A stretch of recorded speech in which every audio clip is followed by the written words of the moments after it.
Quarta-feira, 13 de março de 2013, está no ar o Jornal Cultura e confira os destaques desta edição. Reforma na Escola Estadual Geraldo Gomes Ribeiro, no bairro Limoeiro, não impede a realização das aulas. Falta de aprovação de projeto pela Câmara impede a Prefeitura de Ipatinga de repassar segunda parcela de pagamento das creches. Jornalistas do Vale do Aço criam um comitê para cobrar agilidade na apuração da execução do repórter Rodrigo Neto. Ipatinga cedia 13º Encontro Super Varejistas do Leste de Minas Gerais e Sindipa poderá ter nova eleição. Essas e outras notícias você vê agora.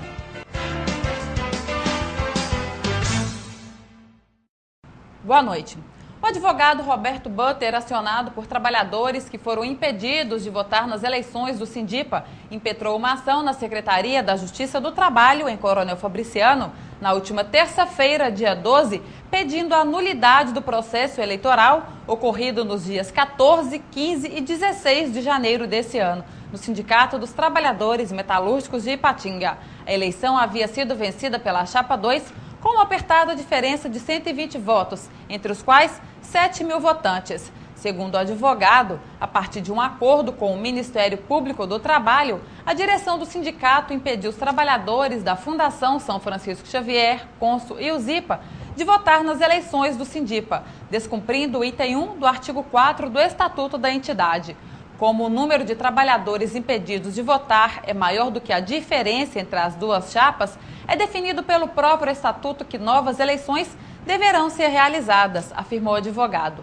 Procurada pelo Diário do Aço, a direção do Sindipa afirmou que apenas cumpriu o acordo firmado com o Ministério Público do Trabalho. Porém, segundo Butter, nem a entidade nem o Ministério Público têm autonomia para alterar ou descumprir o Estatuto. Sindicato é uma entidade privada com lei própria. Só os trabalhadores filiados ao sindicato podem alterar em assembleia seu estatuto. A Constituição Federal veta qualquer interferência ou intervenção do poder público na organização sindical. E a direção da entidade que presidiu a eleição cabe apenas o cumprimento, o que o estatuto determina. Agora, cabe à primeira vara da Justiça do Trabalho de Coronel Fabriciano a decisão de acatar ou não os pedidos feitos pelo advogado. Segundo Butter, a Justiça do Trabalho sempre foi clara ao exigir o cumprimento dos estatutos conforme exige a Constituição. É uma justiça ágil e respeitosa no que tange à liberdade sindical.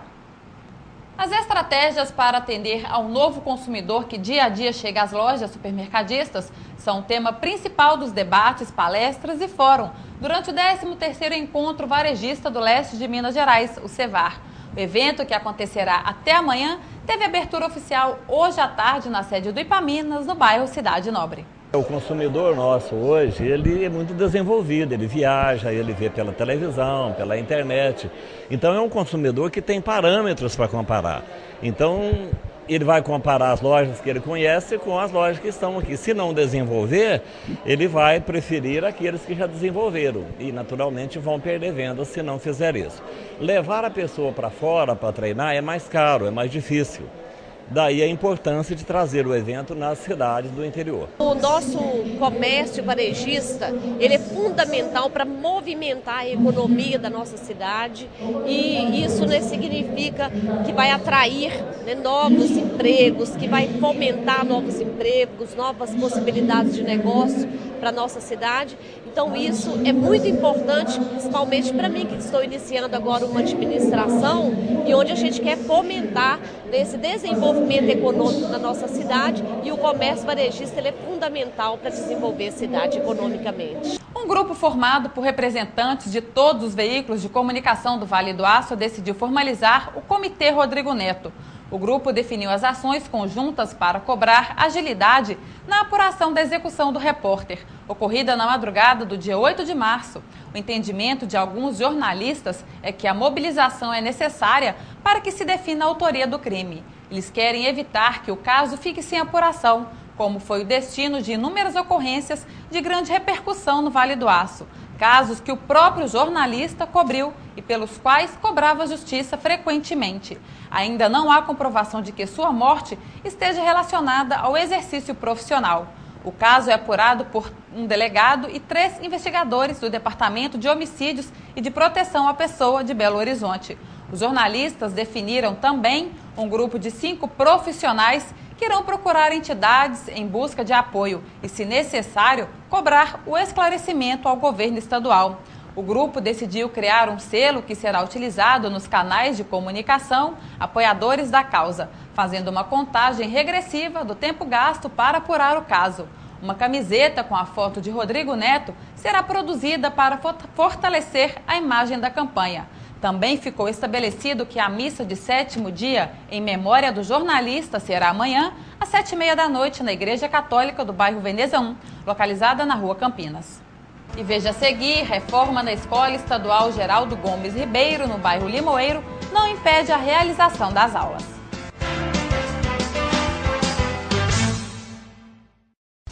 Você estudante, aproveite o desconto na passagem e adquira seu cartão estudante. Compareça à Autotrans portando documento de identidade, CPF, comprovante de matrícula e de residência. O estudante menor de 18 anos e não emancipado deverá ser acompanhado do representante legal, também com documento de identidade e CPF para assinatura do contrato. E para o primeiro cartão estudante, a foto será tirada na empresa. Informações em Ipatinga 3823-9190, em Coronel Fabriciano 3841-0957 e em Timóteo 3849-3263. Estudante, vai e volte de ônibus. Autotrans, colocando você em movimento.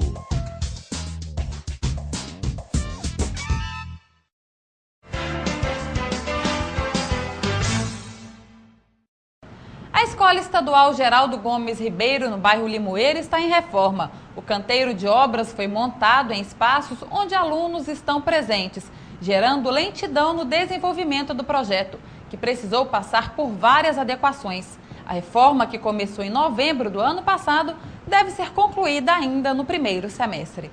Apesar de reconhecerem o esforço da direção da escola para minimizar os transtornos com a reforma, os próprios alunos são quem avaliam a lentidão dos trabalhos. Os pedreiros aqui dessa escola, eles não sabem, não tem aquela rapidez de fazer o negócio. Você pode olhar aqui, ó, que isso aí tá parado. Isso aí você pode ver até que o cimento já secou já lá. O cimento já secou. Isso aí afeta o aluno em geral. É um transtorno, né? É um transtorno, né? Mas nós estamos cientes que a diretora e a vice-diretora, que é o melhor para o aluno, né? Mas os pedreiros também, sim, vamos falar a verdade, não estão colaborando o máximo deles. Que nem o Lincoln falou, tá até seca a massa ali, entendeu? A planilha da obra de reforma da Escola Estadual Geraldo Gomes Ribeiro, no bairro Limoeiro, em Ipatinga, é de 2008, apesar de que a obra só iniciou em 2012. Isso devido a algumas adequações que tiveram que ser acrescentadas fora do planejamento. Estão empenhados na execução deste trabalho aproximadamente 16 homens. E, por enquanto, os alunos estão fazendo adaptações como esta que acontece aqui, fora da sala de aula. A Escola Geraldo Gomes Ribeiro foi inaugurada em 18 de agosto de 2001. É a primeira vez que recebe investimentos para melhorias da instalação física. O terreno, que ocupa um quarteirão próximo à Rua José Gomes Ribeiro, está em uma área privilegiada, no bairro Limoeiro, em Ipatinga. Segundo Ana Fraga, inspetora da Superintendência Regional de Ensino, a reforma consiste em melhorias nas redes elétrica e hidráulica, a construção de uma secretaria com novo acesso e reforma de banheiros, além da construção de um refeitório e cobertura. O aluno não está ficando prejudicado em relação à sua carga horária. Quando precisa de trabalhar em alguma sala, outros espaços estão sendo utilizados pelos professores, como quadra, biblioteca e pátio. Então, a frequência é boa e os alunos não estão ficando prejudicados. E logo, logo, essa comunidade terá, assim, um equipamento público adequado pelo governo do estado para se desenvolver o seu projeto político-pedagógico com toda a condição necessária. A ansiedade dos alunos é grande para usufruírem das novas instalações. Segundo o estudante do segundo ano, Bruno Cordeiro, a estrutura antiga já estava ficando deteriorada. E como a escola atende 3 turnos, uma média de 1.100 alunos no ensino médio e fundamental, a estrutura não mais comportava a demanda da comunidade local. A situação dela estava bem precária, é a primeira reforma e espero ficar melhor do jeito que está ficando, vai ficar bem bom. Mesmo com os transtornos, a Superintendência Regional de Ensino, com sede em Coronel Fabriciano, esclarece que o planejamento cumpre um cronograma previsto para a execução do projeto de reforma. O cronograma, a princípio, a previsão era a conclusão para abril, mas devido às chuvas e o período pequeno de recesso e férias, precisou de se conciliar aula e obra. Então, isso impede um ritmo mais acelerado dos trabalhos. O SESI está realizando uma campanha de vacinação voltada para a indústria. Quem vai conversar com a gente é Alexandre Coutinho, agente de negócios do SESI. Alexandre, boa noite, obrigada pela sua participação aqui no Jornal Cultura. E como que surgiu a necessidade do SESI realizar essa campanha de vacinação voltada para o setor industrial? Boa noite, Fabiana. Tendo vários trabalhadores com atestado médico, faltando ao serviço e atrapalhando assim, a produtividade da indústria e a qualidade de vida dele, o SESI viu essa necessidade de estar participando junto com a equipe com a vacinação contra a gripe H1N1. E é a primeira vez que o SESI realiza essa campanha aqui no Vale do Aço, como que ela vai funcionar? Correto. O industriário ele deve entrar em contato com o SESI no telefone 3823-3038 para obter algumas informações. Há necessidade de uma pessoa de contato na empresa e nós cadastraremos essa empresa no site do SESI. Logo após, a indústria vai receber um login com uma senha, onde vai cadastrar os funcionários que irão receber a dose. Serão 30 mil doses distribuídas aqui na região e tem um prazo para essa empresa aderir à campanha? Isso, o prazo encerra-se agora dia 15 de março, sexta-feira. E as empresas interessadas têm outras informações também no site do Senai, do SESI? Isso, nós temos o site www.sesi.org.br, onde tem algumas informações sobre a campanha. E está disponível também para a indústria o 0800, que é o 0800 777 9696. O SESI ele vai subsidiar parte desse valor. Então a indústria pagará um valor bem baixo para estar vacinando a sua equipe. E assim que essa empresa aderir à campanha do SESI, quando que começa a vacinação dos funcionários? O período da campanha é do dia 1º de abril a 15 de junho. Então, nesse 0800, a indústria vai programar qual o melhor dia para a vacinação e a equipe do SESI irá até a indústria fazer o ato vacinal. Então, fica aqui o convite para as empresas do Vale do Aço aderirem a essa campanha. Ok, isso. Obrigada pela sua participação no Jornal Cultura e confira agora a previsão do tempo para todo o Vale do Aço. Sol com muitas nuvens durante o dia, períodos de nublado com chuva a qualquer hora. Em Ipatinga, as temperaturas variam entre 26 e 34 graus. Timóteo registra mínima de 24 e máxima de 31 graus. Em Coronel Fabriciano, o tempo varia entre 26 e 34 graus. Mínima de 26 e máxima de 35 graus em Santana do Paraíso. Em Belo Oriente, o tempo varia entre 25 e 34 graus. E em Ipaba, mínima de 26 e máxima de 36 graus.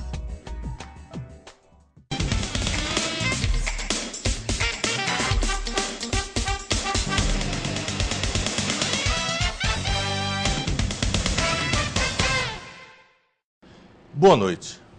Tenho sempre recorrido ao tema violência urbana, ou melhor, o aumento da violência urbana em nossos comentários, sejam aqui na TV Cultura, ou na Rádio Vanguarda na 95 FM, ou nas minhas colunas no Diário do Aço. E como um efeito colateral do desenvolvimento, ou seja, muita gente, muito volume de negócios, muitas indústrias, isso acaba tendo como um efeito colateral a violência, o aumento da violência urbana. E quando no final de 2007 falávamos da construção da nova usina de placas da Usiminas em Santana do Paraíso, na região onde estava o aeroporto muito se falava no possível aumento de ocorrências policiais com a quantidade de operários de diversas partes do país que viriam para trabalhar aqui nas obras civis e nas obras estruturais.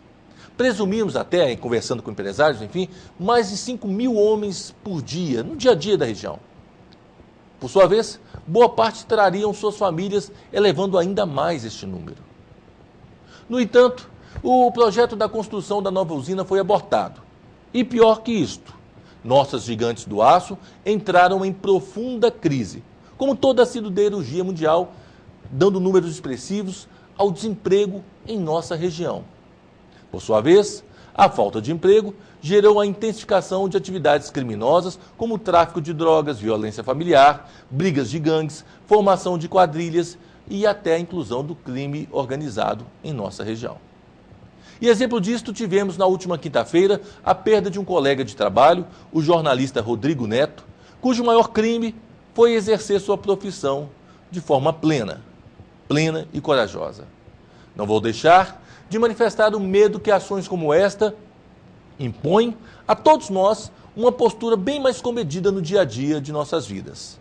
Em casa, com os vizinhos, em locais públicos e no exercício de nossa profissão, entendemos que a banalidade proporcionada por uma legislação permissiva, faz com que sejamos nós cautelosos e temerosos de viver intensamente as nossas emoções. Ficamos com medo porque a legislação beneficia muito mais a quem comete o crime. Por isto, o comentário de hoje é para bater novamente na tecla que, ao combater a violência urbana, não estamos agindo na causa. Quando uma região oferece oportunidade para todos, a violência se restringe a números coerentes a razões da natureza humana, e não aquelas que são fomentadas pela falta de condições de sobrevivência, de sustentação de seus entes. Aos colegas, familiares, amigos e gestores da mídia regional, lembrar que a vida continua para a família de Rodrigo, que perdeu seu sustentáculo principal e se faz tão importante quanto desvendar o crime é cercar os seus de apoio psicológico e, sobretudo, de apoio financeiro para recomeçar as suas vidas. Hoje quero expressar o nosso luto.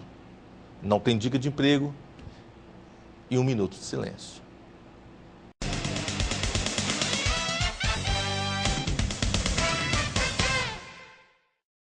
A CEMIG realizará na próxima sexta-feira, dia 15, obras para modificação e manutenção na rede de distribuição de energia.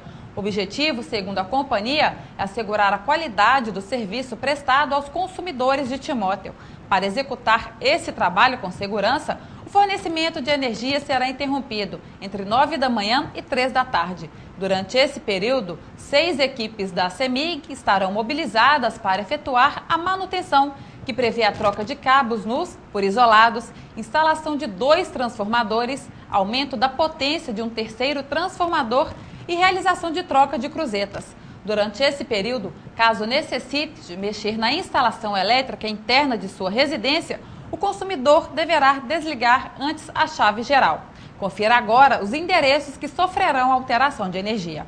Avenida Amazonas, entre os números 31 e 73, Avenida Rio Grande do Sul, entre números 8 e 20, Rua São Francisco, entre os números 59 e 197, Rua São Paulo, número 95, Rua Sergipe, entre os números 15 e 135, Praça Getúlio Vargas, número 59, Avenida Otaviano Eusébio Rocha, entre os números 1 e 52, Avenida Jovino Augusto Silva, entre os números 685 e 843, Avenida Lintes e Oliveira Novaes, entre os números 1 e 14, Rua Demerval Klein, número 2, Rua Domingos Pereira Sobri, entre os números 2 e 59, Rua Gregório Coelho Moraes, entre os números 1 e 93, Rua Joaquim Flores Costa, entre os números 4 e 123, Rua José Raimundo Viana, entre os números 1 e 2, Rua Manuel Samora, entre os números 25 e 2800, Rua Raimundo Pereira Souza, entre os números 1 e 8, Rua 13, entre os números 1 e 16, no bairro Bromelhas. Após a realização da Feijoada da Solidariedade, o Serviço de Proteção Humana em Benefício, CEP, vai realizar na próxima segunda-feira, dia 18 de março, às 9h30 da manhã, a entrega oficial da instalação de captação de energia solar no Núcleo Assistencial Eclético Maria da Cruz, conhecido como Casa da Esperança, que fica localizado no bairro Limoeiro, em Ipatinga. E no próximo bloco, falta de aprovação de projeto pela Câmara impede a Prefeitura de Ipatinga de repassar segunda parcela de pagamento das creches. Não apague o sorriso de quem cuida da nossa cidade. Nossos agentes ambientais pedem a sua colaboração. Descarte seringas, cacos de vidros, espetos de churrasco, pregos e latas de conservas com os devidos cuidados. Embale-os antes do descarte. A gente cuidando da nossa cidade sem acidentes. Coleta Segura, o seu jeito de cuidar dos agentes ambientais. Engenharia Ambiental. A API oferece aos seus associados e dependentes no Clube dos Pioneiros um amplo salão de festas para vários eventos e serestas todas as sextas-feiras. Salão de jogos, sauna, cursos profissionalizantes, área assistencial, 2 campos de futebol society, quiosques com churrasqueiras e ampla área calçada para estacionamento e eventos externos. Na sede administrativa própria no areal, consultas médicas gratuitas, tratamento dentário em parceria com o COI, exames laboratoriais e assistência jurídica. A API, Entidade de Utilidade Pública Federal desde 2009, uma entidade administrada com visão de futuro.